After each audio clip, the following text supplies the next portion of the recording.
El conflicto de los siglos, capítulo 1, parte 4. Una vez más se cumplía la profecía pronunciada 14 siglos antes, y que dice: la tierna y delicada entre vosotros, que nunca la planta de su pie intentaría sentar sobre la tierra, de pura delicadeza y ternura, mirará con malos ojos al marido de su seno, a su hijo, a su hija, al recién nacido que sale de entre sus pies, y a sus hijos que diere a luz, pues los comerá ocultamente, por la carencia de todo, en el asedio y en el apuro con que tu enemigo te oprimirá en tus ciudades. Deuteronomio 28, 56 y 57. Los jefes romanos procuraron aterrorizar a los judíos para que se rindiesen.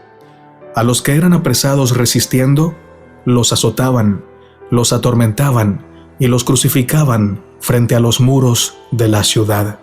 Centenares de ellos eran así ejecutados cada día, y el horrendo proceder continuó hasta que a lo largo del valle de Josafat y en el Calvario se erigieron tantas cruces que apenas dejaban espacio para pasar entre ellas. Así fue castigada aquella temeraria imprecación que lanzara el pueblo en el tribunal de Pilato, al exclamar: recaiga su sangre sobre nosotros y sobre nuestros hijos.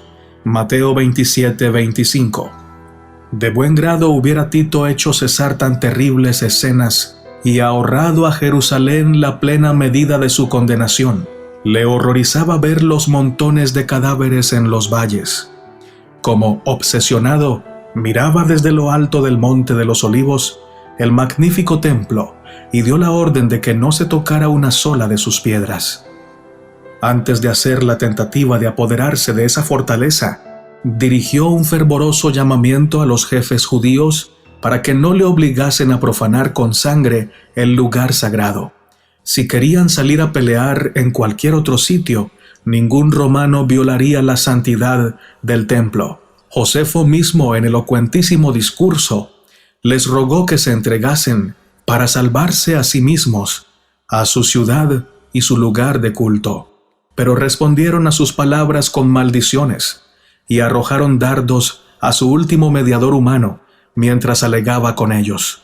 Los judíos habían rechazado las súplicas del Hijo de Dios, y ahora cualquier otra instancia o amonestación no podía obtener otro resultado que inducirlos a resistir hasta el fin. Vanos fueron los esfuerzos de Tito para salvar el templo. Uno mayor que él había declarado que no quedaría piedra sobre piedra que no fuese derribada.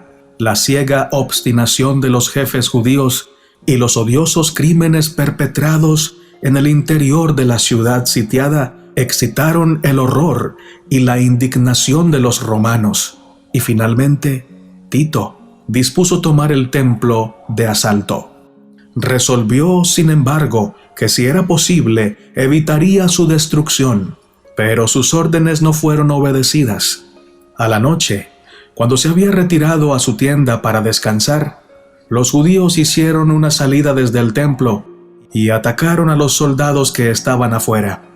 Durante la lucha, un soldado romano arrojó al pórtico por una abertura un leño encendido, e inmediatamente ardieron los aposentos enmaderados de cedro que rodeaban el edificio santo. Tito acudió apresuradamente, seguido por sus generales y legionarios, y ordenó a los soldados que apagasen las llamas. Sus palabras no fueron escuchadas.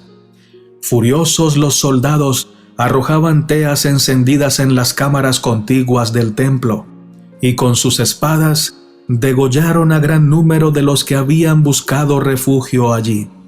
La sangre corría como agua por las gradas del templo. Miles y miles de judíos perecieron.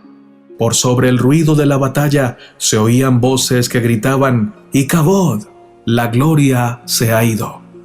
Tito vio que era imposible contener el furor de los soldados enardecidos por la lucha, y con sus oficiales se puso a contemplar el interior del sagrado edificio.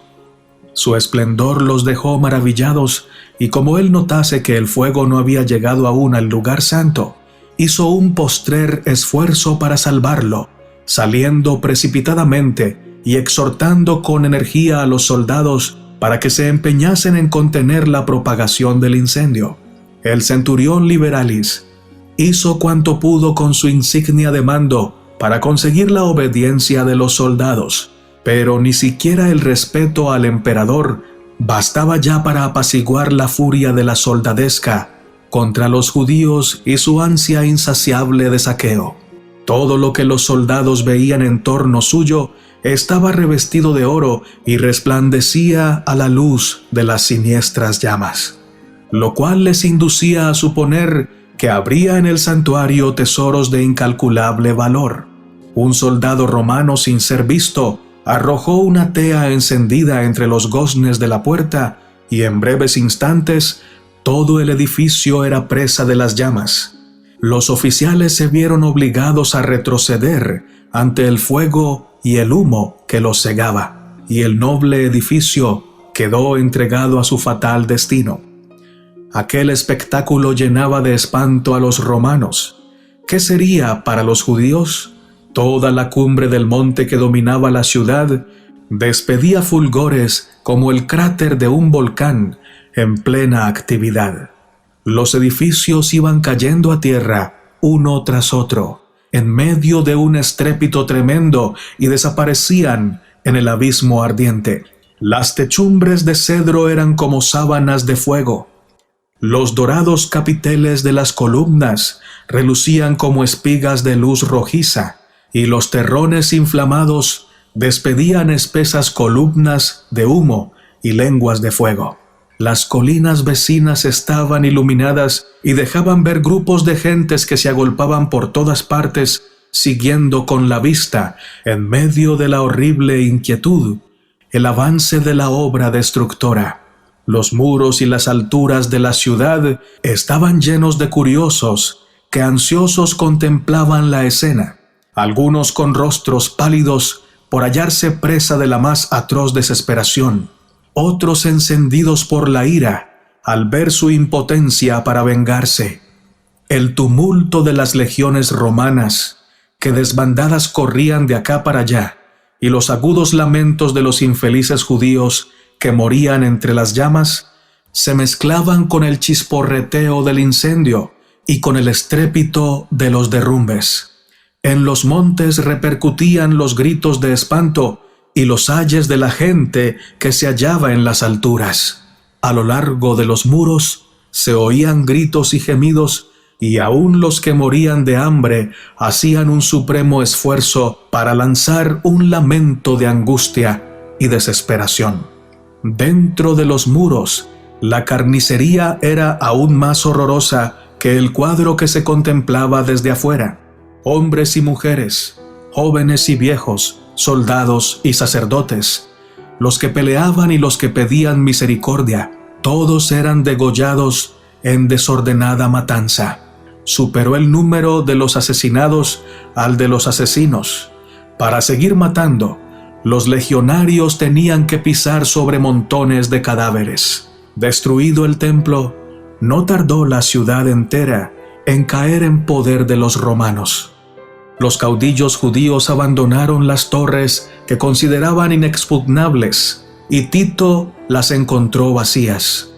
Contemplólas asombrado y declaró que Dios mismo las había entregado en sus manos, pues ninguna máquina de guerra, por poderosa que fuera, hubiera logrado hacerle dueño de tan formidables baluartes. La ciudad y el templo fueron arrasados hasta sus cimientos.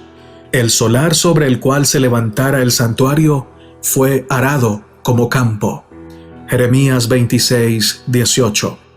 Y en el sitio y en la mortandad que le siguió, perecieron más de 1 millón de judíos. Los que sobrevivieron fueron llevados cautivos, vendidos como esclavos, conducidos a Roma para enaltecer el triunfo del conquistador, arrojados a las fieras del circo o desterrados y esparcidos por toda la tierra. Los judíos habían forjado sus propias cadenas, habían colmado la copa de la venganza, en la destrucción absoluta de que fueron víctimas como nación, y en todas las desgracias que les persiguieron en la dispersión, no hacían sino cosechar lo que habían sembrado con sus propias manos. El profeta dice: «Es tu destrucción, oh Israel, el que estés contra mí, porque has caído por tu iniquidad». Oseas 13, 9 al 14.